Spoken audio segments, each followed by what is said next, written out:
Ah, last last review of the year. I'll probably end up catching some of the Oscar movies later on in the month or of January, just because I know there's not going to be a lot coming out during January. Well, that's not entirely true, but like The Grudge, I might just end up seeing a different movie next week instead of The Grudge. But it feels oddly poetic to do the last legitimate review of 2019 in just the old style I've kind of done them in the car. Spies in the Skies with Will Smith, Tom Holland. It's the premise you get. Will Smith gets turned into a pigeon. He's a secret agent. He's got to save the world as a secret agent, and or as a pigeon secret agent. There's your movie. And look, this is clear as a premise. This is dumb. Obviously, it's as a premise for kids. Obviously, being animated. I'll tell you what, though. I'd have to go down the list of all the animated films I've seen this year. It's actually a pretty good film. Is it amazing? Is it going to be my top 10? No. But I was in the theater, wasn't like packed, but there was a good amount of people in there, and I heard a lot of people laughing throughout the film. I could hear people enjoying themselves. I have some issues, like character-wise. I got some issues with the film, but they're minor. Overall, I'll actually say it's a pretty good film. Will Smith, I mean, the character design is clearly Will Smith's character. Tom Holland clearly looks like Tom Holland to a certain degree, and they definitely played it up. Like Will Smith, definitely, his voice definitely lends a lot to this character. It's very that suave, like cool. I can get away with murder because he's agent, so he probably has type of character. And you know, it's just got that nice suave tone to it that Will Smith, that just cool groove he's got going on. And Tom Holland's kind of neurotic, overexcited voice really lends to this character who's the outcast in his own group. Like he's a genius. He's invented a lot of cool things, but his shtick is he wants to try to beat the bad guy, save the world, without going that extra mile of hurting. You fight fire with fire, everyone gets burned. Is a line that gets used, and he's got a lot of fun gadgets that we get to see, like a super string, which is like a up to take on silly string. He's got a pen that's multi-purpose that gets swallowed by a pigeon. That's one gripe, is it gets swallowed by a pigeon, so it keeps the pigeon keeps using the abilities of the pen. Why didn't you just take it out of the pigeon's mouth at some point? That didn't seriously, just there, it's fine. But whatever. He's got a lot of fun gadgets, like glitter cat bomb. Apparently, our brains, when they see glitter and cats, they just go, duh. Yeah, maybe that's what our brains do, but we don't just stop what we're doing and go, oh, and just stare at it completely. It's not quite how science legitimately works, but okay. Animation's solid animation. Like, I never looked at the animation saying, oh, that looks terrible or anything. No, this is decent animation. It's Blue Sky Studios, which did the Ice Age movies and things along those lines. So take that for what it's worth. Action sequences are fun. I'll say this too: they go heavy. Like, people legitimately die on screen in the kind of there's no implication of it's like, maybe he died. It's implied he died. No. We see the villain at one point drop a guy off a cliff from a drone about 100 or 200 feet in the air. We don't see him land or anything like that, but there's the ledge and you see him fall. So we know for a fact, oh no, he killed that guy. So yeah, people die in this. We get introduced to Tom Holland's character's mom early on in the beginning scene. And I see that she's a cop, and I'm like, well, you're dead. And sure enough. And that's what kind of, motivates his whole ideal in life and things along those lines. We can stop. We don't have to hurt to save. We can save other ways. And if I'm going to start getting into any gripes, that's going to be one thing. They had constantly, Will Smith and him are having this conflicting ideology about the best way to save someone. And ultimately, it's supposed to be Tom Holland's view that's the right one. And when you think about it, it should be the right one. Except the fact we're dealing with the CIA. He's a spy, and these are bad guys who are going, who, as he puts it, they have a legitimate conversation about this, about their ideologies. And it's a good conversation, I think, actually. because it shows both sides of the argument, and like neither one side is either right or wrong. Because he's just like you fight fire with fire. Will Smith says, I've seen a lot of good people go down. And you have to hit them hard. When they hit back, you have to hit them harder. You fight fire, and basically Tom Holland's argument is if everyone fights fire with fire, everyone ends up getting burned. There's another way. You can be better than that. It's like, but then Will Smith makes a very good point. It's like, evil doesn't care. And then of course it goes into, you wouldn't understand. And obviously, Tom Holland lost his mom.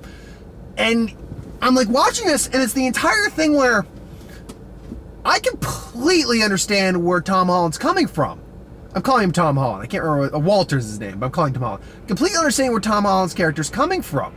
I mean, truth be told, if you could save someone without, stop the bad guy without killing him, prove that you're the better person, faith in the that's a great way to go about it. That's the way theoretically it should go. But at the same time, Will Smith makes a damn good point. It's like, evil doesn't care. Sometimes evil needs to be stopped. And sometimes, I'll put it into this perspective, because honestly, it's a weird analogy, but going back to Man of Steel, when Superman has to snap Zod's neck, because even though he had other ways of getting him out of that situation, blah, blah, blah, blah. The point of what the situation was supposed to represent. When he snaps Zod's neck, it's supposed to represent that you're not always going to have a option that's going to be morally pleasing to you. You may have to make the hard choice. Now, do you have to make that hard choice every single time you go out? No. And that's, I think, what Tom Holland's character was really trying to get at, is that, no, there's other ways you can go about it. You don't every time have to do this. But I think the problem I kind of started to stem with that character is that they're both one side of the coin. But it's Will Smith's character who ultimately comes around and sees that, no, it doesn't always have to go this way.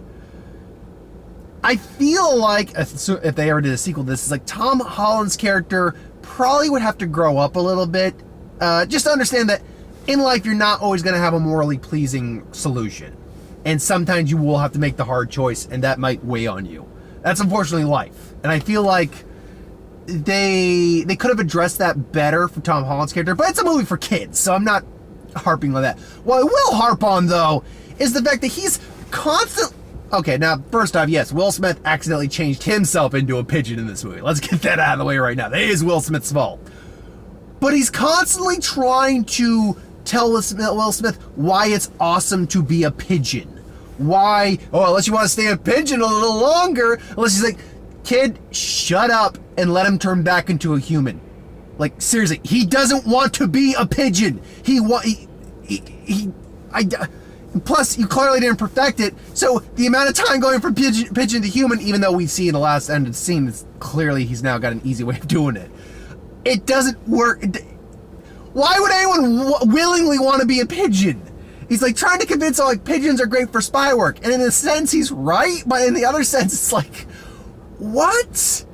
Like, dude, you accidentally changed. Now look, again, Will Smith turned himself into a pigeon, but it's still your formula. Therefore, you accidentally turned him into a pigeon, and you're just trying to basically put pigeons on a pedestal and say like, it's awesome, you're a pigeon, be a pigeon longer, be a pigeon longer. It's like, no, I would want to be human just like anyone else.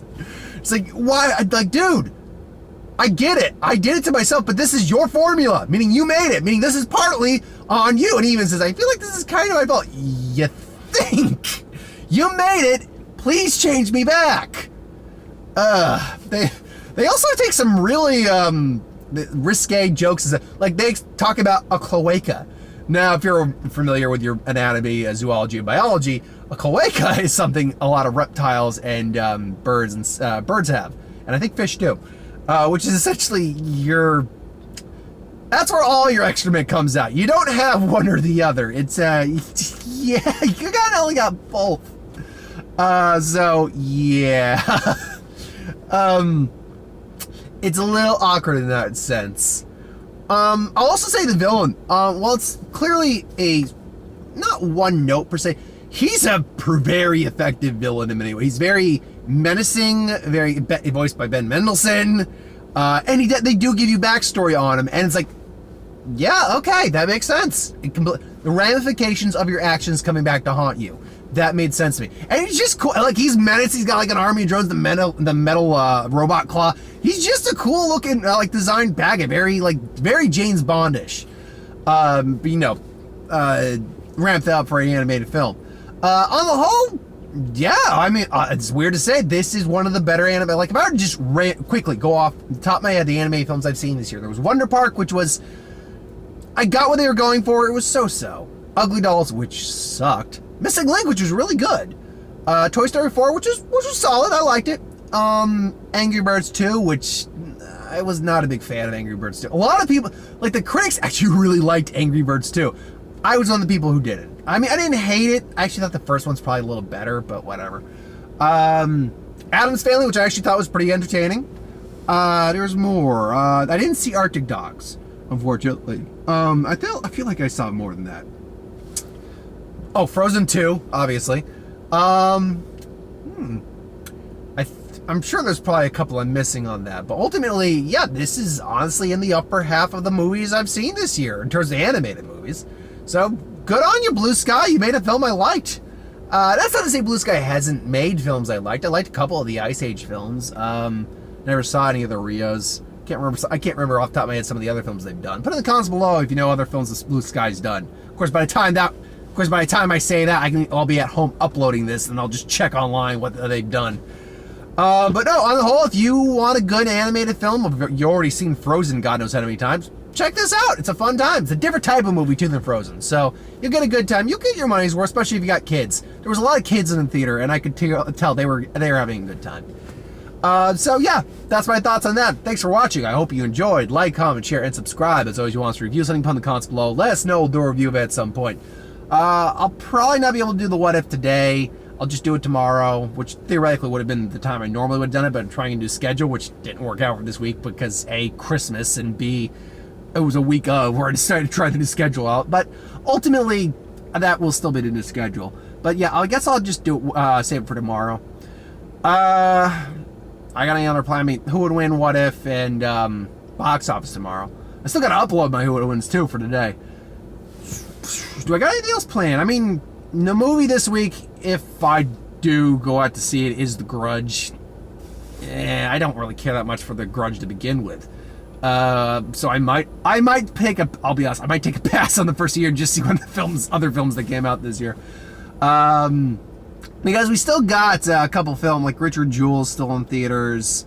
I think Beautiful Day in Neighborhood still got a couple screens. Or maybe I'll just, because I know Carrie wants to see Star Wars, and my dad wants to see Star Wars, so maybe at some point I'll do that instead. I may just take a pass for the new year and not see The Grudge, just because, I'll be honest. First off, I'm not a big horror guy. I want to see Underwater, because I love creature features, and that looks creepy. That looks fun and creepy, and underwater monster creatures, like, that's cool. I'm down for that. The Grudge? I didn't give a rat's ass about the first one or any of the originals. Why would I give a rat's ass? See, that's the problem for me when it comes to horror, especially their remakes. I probably don't give a rat's ass about many of the original versions of these films. And because horror's not a big thing for me to begin with, they're not usually the most fun, unless I got Mark with me or something to bounce off the review with. So, like when we saw Rings, that was a fun review to do. I'll admit that. When we saw Rings, that was a fun review. But that's because we were able to bounce off each other and be able to notice things the other didn't. So, I don't know. We'll see what happens next week. Otherwise, it'll be the same usual stuff, just in a new format. Don't think I have anything else. I mean, I could talk about the trailers, but the trailers they're pretty much the same. Doolittle, which comes out this month, or January. We're at the end of the year, end of December. Might as well call it this month. Oh, Artemis Fowl. I thought Artemis Fowl came out this year. Turns out it comes out in August next year. Might be advertising that a little too far in advance because it's the same kind of issue like Godzilla had. You advertise it too far in advance, people didn't care about it, didn't end up doing very well. But I don't know. Maybe I'm wrong. Maybe it's going to be more appealing. Anyway, I digress. Thanks for watching. Hope you enjoyed, and I will see you folks next time. Have a good one, and a Happy New Year!